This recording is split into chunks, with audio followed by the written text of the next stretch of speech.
च्यानलमा तपाईलाई स्वागत गर्न चाहन्छु। आज यस भिडियो ट्युटोरियलमा मैले फेसबुक कभर डिजाइनको भिडियो ट्युटोरियल लिएर आएको छु, त्यो पनि एडोब फोटोसपमा। कृपया यो भिडियो अन्त्यसम्म हेर्दिनुहोला र यो च्यानलमा नयाँ हुनुहुन्छ भने यो च्यानललाई सब्स्क्राइब गरेर सपोर्ट गर्न चाहिँ नभुल्नुहोला। जसले सब्स्क्राइब गर्नुभएको छ उहाँलाई धेरै धेरै धन्यवाद र जसले सब्स्क्राइब गर्नुभएको छैन भने कृपया सब्स्क्राइब बटनलाई प्रेस गरेर सब्स्क्राइब लागौँ। अब सिधै भिडियोतर्फ। मैले एडोब फोटोसप पहिले नै खोलिसकेको छु। फाइल न्यू गर्नु होला। फाइल न्यू गरिसकेपछि यहाँ हाम्रो डायलग बक्स ओपन हुन्छ। मैले चाहिँ अहिले यहाँ नाम दिँदैछु फेसबुक कभर डिजाइन भनेर नाम दिन्छु। तपाईँ कुनै अर्को नाम पनि दिन सक्नुहुन्छ। If you are willing to change your name, पछि चेन्ज गर्नको लागि त्यो पनि गर्न सक्नुहुन्छ। फोटोसप ट्युटोरियल म सिम्पली क्रिएटमा प्रेस गर्छु। यसरी गर्नु होला। क्यानभास साइज हाम्रो आर्टबोर्ड साइज यसरी देखा पर्छ। यसरी देखा परिसकेपछि म यहाँबाट इलिप्स टुल सिलेक्ट गर्छु। इलिप्स टुल यहाँबाट छ, यहाँबाट सिलेक्ट गर्छु। यहाँबाट म हल्का यहाँ चाहिँ यसको यहाँनिर म यसरी नै दुईटै कुनामा इलिप्सहरू ड्र गरिदिइहाल्छु। यसरी ड्र गरेपछि हेर्न सक्नुहुन्छ। यसरी गर्दैछु। अब यसलाई चाहिँ म अलिकति सानो बनाउँछु। यसरी गर्नु होला। यसरी गरिसकेपछि हेर्न सक्नुहुन्छ यहाँ चाहिँ भइसकेको छ। फेरि म यहाँ इलिप्स टुल सिलेक्ट गरेपछि म यहाँ पोलिगन टुलमा जान्छु। यहाँ चाहिँ म अहिले 5 दिन्छु। यसको साइड्सहरू 5 दिइसकेपछि यहाँ ओकेमा प्रेस गर्छु र यहाँबाट यसरी ड्र गर्छु। यसरी ड्र गरेपछि यहाँ हेर्न सक्नुहुन्छ मैले यहाँ लगाइसकेको छु। म यतिमा राख्छु अहिले र फेरि यसलाई चाहिँ म यहाँनिर एडजस्ट गर्छु। हल्का यसलाई टर्न गर्दैछु। यसलाई चाहिँ यसरी ल्याउनु पर्ने हो। ल यतिमै ठिक छ। फेरि यसलाई म कन्ट्रोल जे गर्छु। कन्ट्रोल जे भनेको डुप्लिकेट। अब यहाँ चाहिँ कलर चेन्ज गर्न सक्नुहुन्छ। म पछाडिको लेयरलाई सिलेक्ट गर्छु, डबल क्लिक गर्छु र यसको कलर चाहिँ यसरी चेन्ज गरिदिन्छु। यसरी गर्नु होला। ओके क्लिक गर्नु होला र एरो की युज गर्नु होला। यसरी एरो की युज गर्नु होला। यसरी एरो की युज गर्न सक्नुहुन्छ। त्यसपछि म फेरि एउटा सेप टुलबाट रेक्टेङ्गल टुल लिन्छु र यहाँबाट सिम्पली यसरी भर्टिकल ड्र गर्छु। भर्टिकल ड्र गरेपछि यहाँनिर म यो कलर एप्लाई गर्छु। तपाईँ अरू पनि कुनै कलर एप्लाई गर्न सक्नुहुन्छ। म यसै कलर लिँदैछु अहिले र यो पछि चेन्ज गर्न पनि सक्नुहुन्छ। र यसलाई म यसरी बेन्ड गर्दैछु। यहाँ लिएर जाँदैछु। यसलाई इन्क्रिज गर्दैछु। अब यहाँ गरिसकेपछि हेर्न सक्नुहुन्छ म यसलाई बिचमा लिएर जान्छु। अब यसको हामीलाई स्ट्रोक चाहिएको छैन। स्ट्रोक म अफ गरिदिन्छु। यसरी गर्नु होला। यसरी गरिसकेपछि अब यहाँ चाहिँ म एउटा इमेज ल्याउँदैछु। मैले इमेज ल्याइसकेको छु साथीहरू। यहाँ हेर्न सक्नुहुन्छ म यसलाई यसकै साइज अनुसार यसलाई म ठुलो गर्छु। कतिमा चाहिएको छ त्यतिमा गर्नु होला र यसरी म इन्टर गर्छु र यसलाई अल्ट थिचेर यसरी क्लिपिङ इनसाइड गरिदिन्छु। क्लिप गरिसकेपछि यो भनेको अल्ट थिचेर पनि हुन्छ। हल्का यसलाई एडजस्ट गर्छु। हल्का माथि सार्छु। ती भाग हामीलाई चाहिन्छ। ओके ती भाग। त्यसपछि म एउटा रेक्टेङ्गल सेप लिन्छु। रेक्टेङ्गल सेप लिएपछि यहाँदेखि यहाँसम्म ड्र गर्छु। ओके तीमा राख्छु। यति राखिसकेपछि यसलाई म कलर चेन्ज गरिदिन्छु ब्याकग्राउन्ड कलरसँग। अनि यसलाई चाहिँ यतिमा चाहिँ यसलाई कलरिङ गरिदिन्छु। त्यसपछि म एफेक्ट्समा जान्छु। प्याटर्न ओभरले गर्छु। प्याटर्न ओभरले गरिसकेपछि हेर्न सक्नुहुन्छ यहाँनिर ओपेसिटीलाई हल्का बढाइदिन्छु। स्केललाई पनि बढाउन घटाउन सक्नुहुन्छ। अकर्डिङ टु योर रिक्वायरमेन्ट कतिमा ठिक लाग्छ तपाईँले त्यति गर्न सक्नुहुन्छ। त्यसपछि यहाँ तपाईँ एलिमेन्ट्सहरू एड गर्न सक्नुहुन्छ। म यो सेपलाई म अल्ट प्रेस गरेर यहाँनिर ल्याउँछु र यसलाई इन्क्रिज गरिदिन्छु। इन्क्रिज गर्नु होला। गर्नु होला। जुन हाम्रो जुन राउन्ड रेक्टेङ्गल टुल छ यसलाई चाहिँ म माथि लिएर आउँदैछु र यसको ओपेसिटीहरू घटाइदिन्छु। यसरी यसको पनि ओपेसिटी जुन छ म यसलाई पनि घटाइदिन्छु। अनि यस्तो लुक आइसकेको छ साथीहरू। अब यसलाई अझै राम्रो बनाउनको लागि म एलिमेन्ट्सहरू थप्दैछु। यहाँ म टाइटल लेख्दैछु। अहिले मैले हेल्भेटिका फोन्ट युज गरिरहेको छु। तपाईँ अरू कुनै अर्को फोन्ट पनि युज गर्न सक्नुहुन्छ। यहाँनिर म अहिले NIMS fashion store NIMS fashion मात्रै दिँदैछु। And you can change the font from here. अर्को कुनै फन्टमा तपाईँले चेन्ज गर्न सक्नुहुन्छ। मलाई ठ्याक्राका कुन मनपर्छ त्यही अनुसार चेन्ज गर्दैछु। यसरी आएको छ।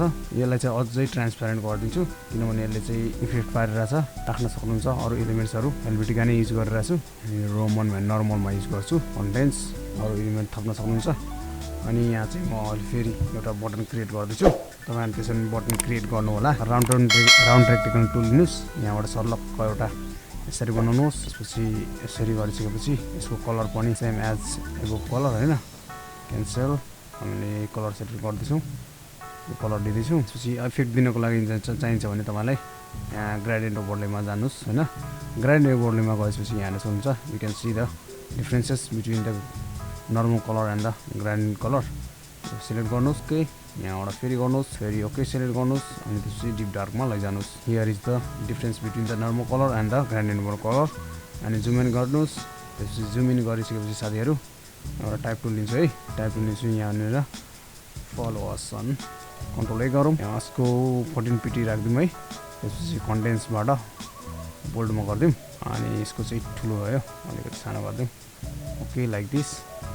अनि यसको फोन्ट कलर चाहिँ व्हाइटमा सिलेक्ट गर्दिउँ लुकिङ लाइक दिस गाइज त्यसपछि म एउटै भेरिएसन नहोस् भनेर दिन्छु टाइप टुल गर्छु टाइमलाइन यसरी एलिमेन्ट्सहरु राख्दिनुस् about friends and then photos more control A गर्नुस् त्यसपछि सिम्पली यहाँ चाहिँ म सबै कलर अहिले यो कलरमा ल्याइदिन्छु त्यसपछि यो जुन छ टाइमलाइनको यसलाई चाहिँ ब्ल्याक कलरमा सेट गरिदिन्छु एन्ड यसलाई चाहिँ आयो है कन्ट्रोल ए सिम्पली अब सिलेक्ट गर्न चेन्ज गर्न तपाईलाई सजिलो हुन्छ नि त त्यही भएर एकैचोटि यसरी गरेको यसरी गर्न सक्नुहुन्छ त्यसरी यसरी गरिसकेपछि you can simply change the font style to यसरी गर्न सक्नुहुन्छ अनि यहाँ सोशल मिडियाहरू राख्दिनु होला यसरी राखिसकेपछि सोशल मिडियाहरू यसरी राख्नु छ एरेन्ज पनि गरिदिनु होला एरेन्ज गर्नको लागि मुभ टुल लिनु होला अनि सरस्वती सेममा गर्नु होला सेम डिस्टेन्समा राखिदिनु होला यसरी गरिसकेपछि अब यहाँ चाहिँ म फेरि एउटा इलिप्स टुल लिँदैछु र यहाँ सर्लक्क एउटा यसरी सेप लिँदैछु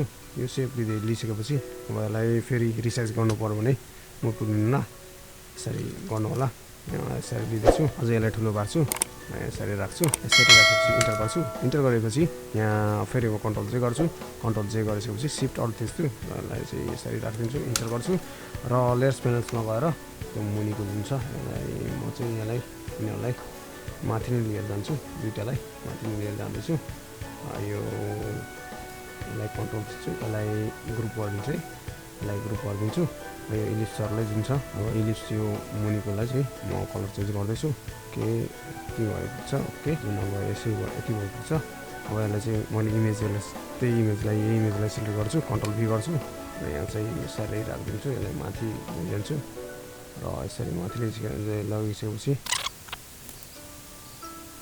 यसरी एरेन्ज गर्नु होला एरेन्ज गरेपछि ठ्याक्क यसको मुनि लैजानु होला माथि त्यसपछि अल्ट प्रेस गर्नु होला इन्टर गरिदिनु होला लुकिङ लाइक दिस भइसकेको छ हेर्न सक्नुहुन्छ फाइनली अब यसको बोर्डर लागेको छ यसलाई चाहिँ हटाइदिउँ होइन यहाँदेखि हटाउन सक्नुहुन्छ अब बोर्डर छैन नि भिडियोहरू छैन ओके अब यहाँ चाहिँ ड्रप साइड हालिदिउँ न अलिकति होइन क्यापेसिटी हटाइदिउँ डिस्टेन्स पनि हटाइदिउँ अलिकति मात्रै चाहिएको छ it looks final off Facebook cover page यसरी गर्न सक्नुहुन्छ तपाईँहरू आफैले पनि प्रोफेसनल लुक दिन सक्नुहुन्छ यो भिडियो तपाईँलाई कस्तो लाग्यो आफ्नो प्रतिक्रिया जान्नुहोला निम्स एकाडेमी युट्युब च्यानललाई सब्सक्राइब गर्नुभएको छैन नयाँ हुनुहुन्छ र सपोर्टको आशा म राख्दैछु र तपाईँहरूले पनि सब्सक्राइब गर्न चाहिँ नभुल्नुहोला साथीहरू अर्को भिडियोमा भेट्नेछौँ till then have a good day have a nice time take care bye by